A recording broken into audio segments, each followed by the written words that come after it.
Hello everyone, now I will show you how to set up your NETGEAR router. And before I start, I want to remind you that if my video will help you, please support my work. Half of all donations I send to animal shelters. All details are in the description down below. The first step is to turn on the router. Take the power adapter. Plug one end of the power adapter into a wall outlet. Connect the other end to the router.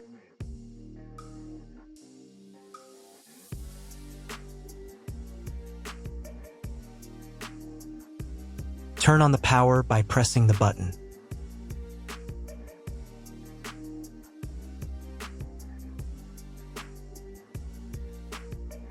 When it's powered on, a light will illuminate. It might take a few minutes for the router to fully power up. Next, plug the cable from your broadband provider or modem into the internet port.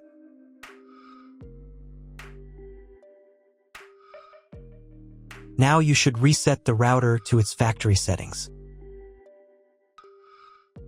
Hold down the reset button on the router for 10 seconds. Wait for the lights on the router to begin flashing. Occasionally, this button can be found inside the router casing to avoid accidental presses. Use a slim object to press it down.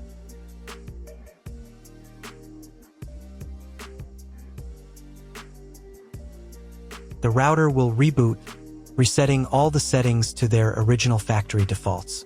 Connect one end of the Ethernet cable that came with the router to an Ethernet port.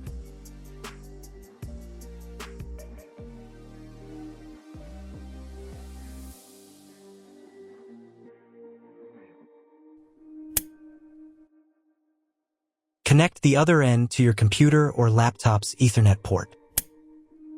Please wait a few minutes for connection. Awesome!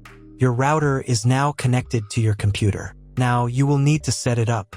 Before we get started, I'll show you another way to connect the router in case you don't have an Ethernet cable or your computer doesn't have an Ethernet port. Simply plug in the router to the power adapter and connect the cable from your internet provider. This will turn on the Wi-Fi. If the router is new and hasn't been set up yet, the Wi-Fi network will be named after the router itself. Your router has a unique Wi-Fi network name and password printed on a label. Connect to it. Great, you've connected to the router. Now let's start setting it up.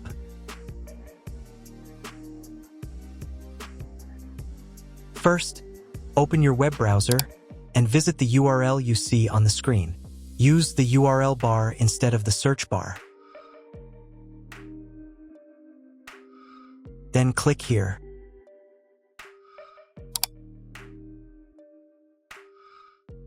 Read NETGEAR terms and conditions and click I agree button. Now you must select I want to configure the internet connection myself. And click Next button. And then click OK.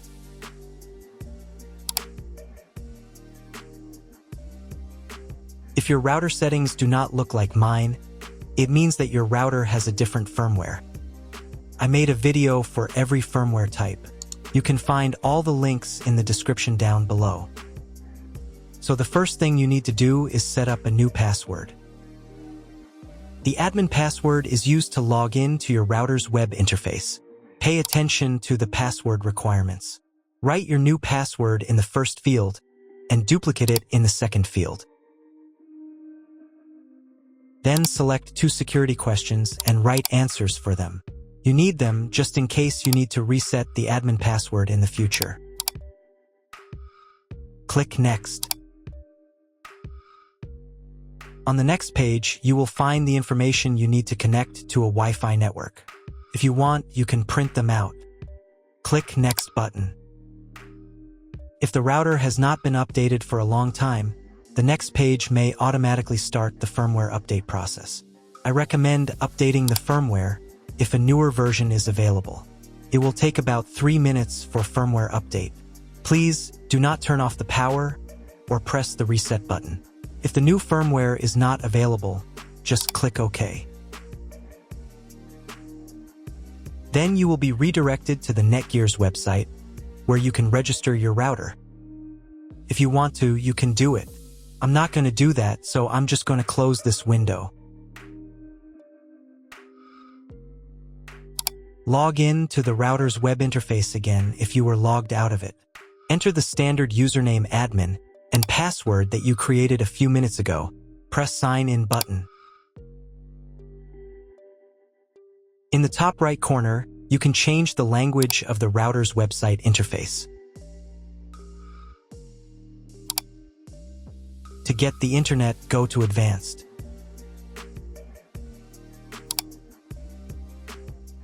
Setup Wizard. Press No, I want to configure the router myself. Then press Next button. On the next page, select the internet settings. In most cases, there are two options: connection with and without a login. Almost always, your internet connection will not require a login. All the information you need is in your internet provider's contract. If your internet connection does not require login or you do not know whether it does, select No. Leave account name and domain name unchanged.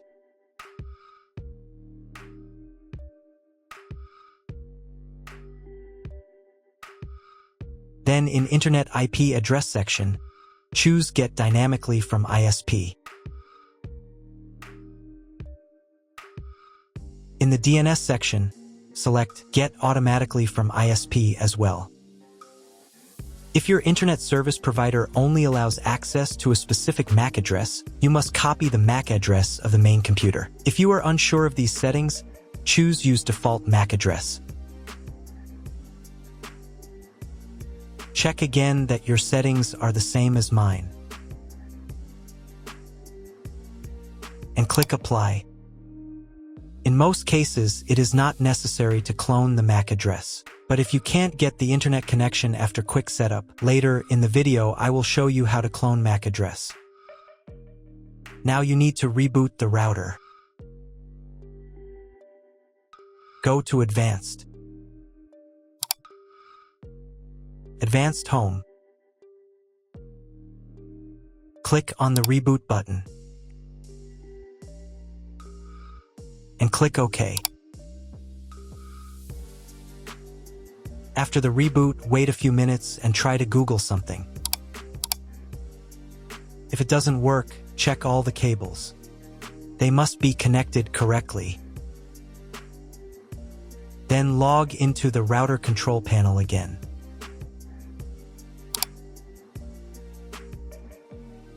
Go to Basic, Internet, and choose Use Computer MAC Address.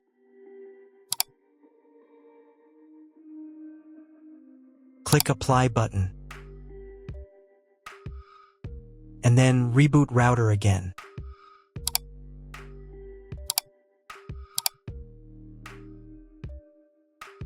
After a few minutes, check your internet connection. That's all. If my video was useful, please support my work. I send half of all donations to animal shelters. All the details are in the description below.